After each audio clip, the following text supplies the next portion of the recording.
మనం గ్రహించినట్లు మన మనసులను తెరచి తన గురించి అర్థం చేసుకోవడానికి కృప చూపుతున్న మన దయగల దేవునికి కృతజ్ఞతాస్తుతులు చెల్లిస్తూ మీ అందరికీ నా శుభములు.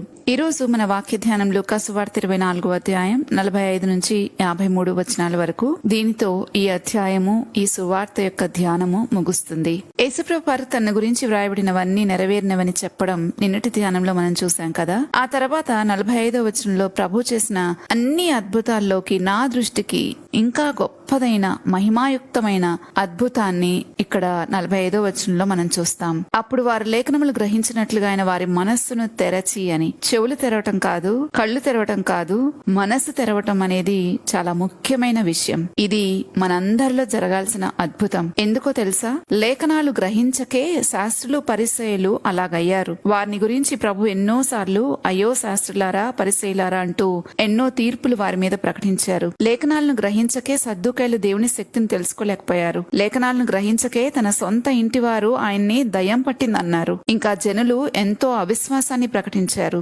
లేఖనాలు గ్రహించకే శిష్యులు ఆయన శిలువ కార్యాన్ని గుర్తుపట్టలేదు. లేఖనాలను గ్రహించకే యూదా యేసుప్రభువును అప్పగించాడు. ఇంకా శిష్యులు పునరుద్ధానుడైన క్రీస్తు యొక్క వార్తను నమ్మలేకపోయారు. లేఖనాలను గ్రహించకపోతే మనకు చాలా గొప్ప నష్టం కలుగుతుంది. ప్రభు ఎన్ని అద్భుతాలు జరిగించినా, ఎన్ని స్వస్థతలు చేసినా వాటి యొక్క ప్రయోజనం కొంత మట్టుకే ఉంటుందేమో కానీ మనసు తెరిచి దేవుని మాటలను గ్రహించగలిగే అద్భుతంలో మాత్రం శాశ్వత కాలపు ప్రయోజనం జరుగుతుంది. ఒంట్లో ఎంతో అనారోగ్యం ఉన్నా ఆత్మలో సంతోషం ఉంటే అనారోగ్యం ఏమీ పెద్ద లెక్క కాదు. ఎంతో లేమిలో ఉన్నా ఆత్మలో సంతృప్తి కలిగి ఉంటే మనం ధనవంతులమే. లోకానికి బిదులుగా కనిపించవచ్చు, కానీ అంతరంగంలో ఏ కలిమి సమకూర్చలేని సంతృప్తి మనలో నింపబడుతుంది దేవుణ్ణి కలిగి ఉంటే. అందుకే నేను అంటాను, లేఖనాలను గ్రహించినట్లు మన మనసులు తెరవబడటం అనేది చాలా గొప్ప అద్భుతం. అందులోనే జ్ఞానము, తెలివి, బుద్ధి, వివేకం అన్ని ఇమిడి ఉన్నాయి. ఈ అద్భుతం ఉంటే, అంటే ఇలాంటి ఒక అద్భుతం మన జీవితంలో జరిగితే చాలు, విశ్వాసానికి సత్యానికి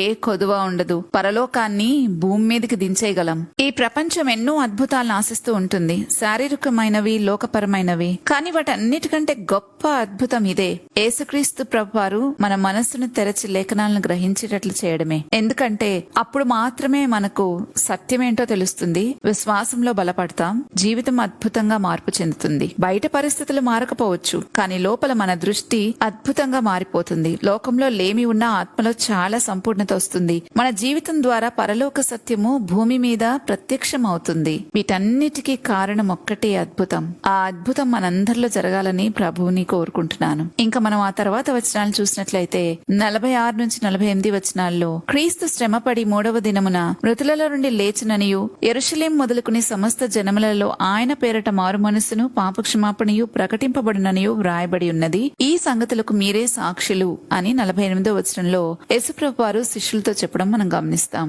ఆయన పేరిట మారు మనస్సు, పాప క్షమాపణ ప్రకటించబడును అని యేసుప్రభు వారు చెప్పి దానికి ఆనాడు వారిని సాక్షులుగా ప్రభు ఉంచారు. అయితే నేడు మనల్ని కూడా దానికోసమే సాక్షులుగా ప్రభు పిలిచారు. సాక్షులు అంటే మనకు తెలుసు కదా, ఒక సంఘటనలో జరిగిన దానిని కళ్ళారా చూసిన వారిని సాక్షులు అంటారు. వీరు యేసుప్రభుని ప్రత్యక్షంగా చూడటమే కాదు, ఆయన ఇచ్చే మారు మనస్సు, పాప క్షమాపణను కూడా రుచి చూసిన వారు, అంటే పొందుకున్నవారు. అందుకే ప్రభు ఆనాడు వారిని, నేడు ఈ పాప క్షమాపణ, ఈ మారు మనస్సు పొందుకున్న వారిని ప్రభువు సాక్షులుగా పిలుస్తున్నారు. ఈ రోజు సాక్ష్యం అంటే ఇవి తప్ప అన్ని వింటాము. ఉద్యోగాల గురించి, సంతానం గురించి, పెళ్లిళ్ళ గురించి, సమస్యలు తీరడం గురించి. కానీ ఇక్కడ ప్రభు వారిని సాక్షులుగా పిలిచింది దేనికి అనంటే మారు మనస్సు, పాప క్షమాపణ ప్రకటించటానికి. అది వారు పొందుకోవడం చూశారు గనక వారిని దాని గురించి సాక్షులుగా ప్రభు పిలిచారు. నేడు మనల్ని కూడా అంతే పిలిచారు. మరి మనం ఎలాంటి సాక్ష్యాలు చెప్తున్నాం,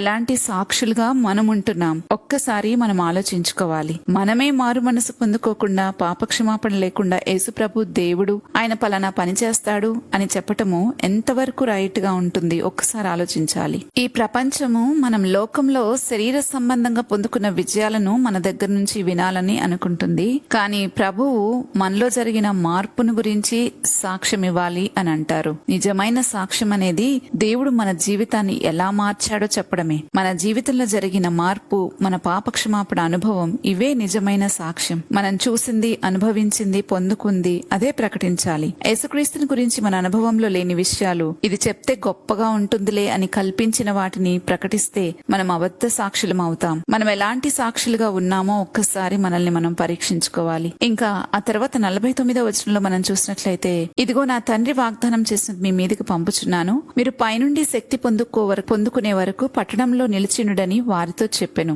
ఈ మాట ప్రతి ఒక్కరము గుర్తుపెట్టుకోవాలి. మనం ప్రభు కోసం ఏదైనా చేయాలి అని పిలువబడినప్పుడు మొదట శక్తి పొందుకోవాలి. అప్పుడే మనం రైట్ గా పని చేయగలం. లేకపోతే ప్రభు పనిని ఎలా పడితే అలా చేసేసి అయిపోయింది అనిపించుకుంటాం. ఎప్పుడు గుర్తుపెట్టుకోవాలి, దేవుని పని చేయడానికి దేవుని శక్తే కావాలి. దేవుని పని చేయడానికి మనుషుల యొక్క శక్తి సరిపోదు. అందుకనే ప్రభువు ఇచ్చే శక్తిని మనం పొందుకోవాలి. దానికోసం వేచి ఉండాలి. ఇంకా తర్వాత వచనాలు చూస్తే 50 నుంచి 53 వచనాల్లో, ఆయన బేతనియ వరకు వారిని తీసుకుని పోయి చేతులెత్తి వారిని ఆశీర్వదించును. వారిని ఆశీర్వదించుచుండగా ఆయన వారిలో నుండి ప్రత్యేకింపబడి పరలోకమునకు ఆరోహణుడాయను. వారు ఆయనకు నమస్కారం చేసి మహా ఆనందంతో యెరూషలేమునకు తిరిగి వెళ్లి ఎడతెగక దేవాలయంలో ఉండి దేవునికి స్తోత్రము చేయుచుండిరి అని 53వ వచనంలో మనం చదువుతాం. దీంతో ఈ అధ్యాయము, ఈ సువార్త కూడా ముగుస్తుంది. అయితే ఈ వచనాలను కొంత మనం డీటెయిల్ గా చూద్దాం. వారు ఆనందంతో ఎడతెగక దేవాలయంలో స్తోత్రం చేయడం చాలా అద్భుతమైన విషయం. మనం ఎప్పుడైతే ఆనందంతో ఉంటామో మన నోట్లో కూడా తప్పకుండా స్తుతి ఉంటుంది.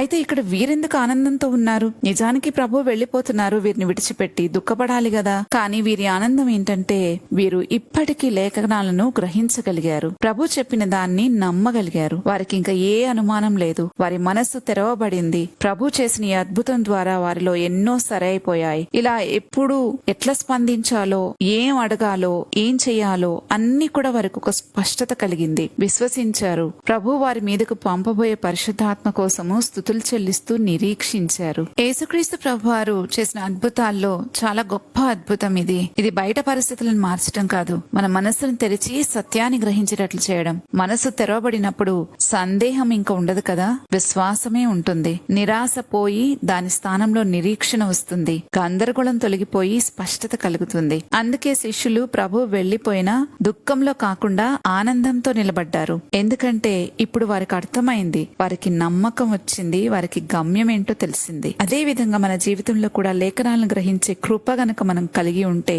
మనమే నిజమైన సాక్షులం అవుతాం. మన మాటలు కాదు, మన మార్పే సంఘంతో మాట్లాడుతుంది. మన సేవ మన శక్తితో కాదు, దేవుని శక్తితోనే చేయాలి. మారు మనసు పాప క్షమాపణ నిమిత్తం మనమే సాక్షులుగా నిలబడాలి. యేసుప్రభు వారు కోరుకుంది ఇదే. మరి మనం ఎట్లున్నామో ఒక్కసారి మనల్ని మనం పరీక్షించుకుని ప్రార్థించుకుందామా? మేం గ్రహించినట్లు మా మనసులను తెరచిన మా తండ్రి, నీకు స్తోత్రాలు చెల్లిస్తున్నాం. తండ్రి, లేఖనాలు అర్థమైతే సత్యం ఏంటో మాకు బోధపడుతుంది. ఆ రీతిగా బ్రతకటానికి అవకాశం కలుగుతుంది అనే ఉద్దేశంతో ఈ రోజు మిమ్మల్ని బ్రతిమలాడుతున్నాం. మేము ఇంకా ఎక్కడైనా సరే మా మనసు తెరవబడక గ్రహించలేకున్న పరిస్థితులు మా జీవితంలో ఉంటే దయచేసి నా ప్రభా వాటిని బాగు చేయమని ప్రార్థిస్తున్నాను. అయ్యా, మా మనసు తెరచి ప్రతి లేఖనాన్ని గ్రహించినట్లుగా మీరే కృప చూపమని వేడుకుంటున్నాను. పరిశుద్ధాత్మ శక్తితో మమ్మల్ని నింపి ఆ రీతిగా బ్రతకడానికి మాకు సహాయం చేయమని యేసుక్రీస్తు ప్రభువు నామంలో వేడుకుంటున్నాం తండ్రి, ఆమేన్. రేపటి ధ్యానంలో మళ్ళా తిరిగి కలుద్దాం. అంతవరకు దేవుని కృప మనందరికీ తోడైనను గాక. ఆమేన్.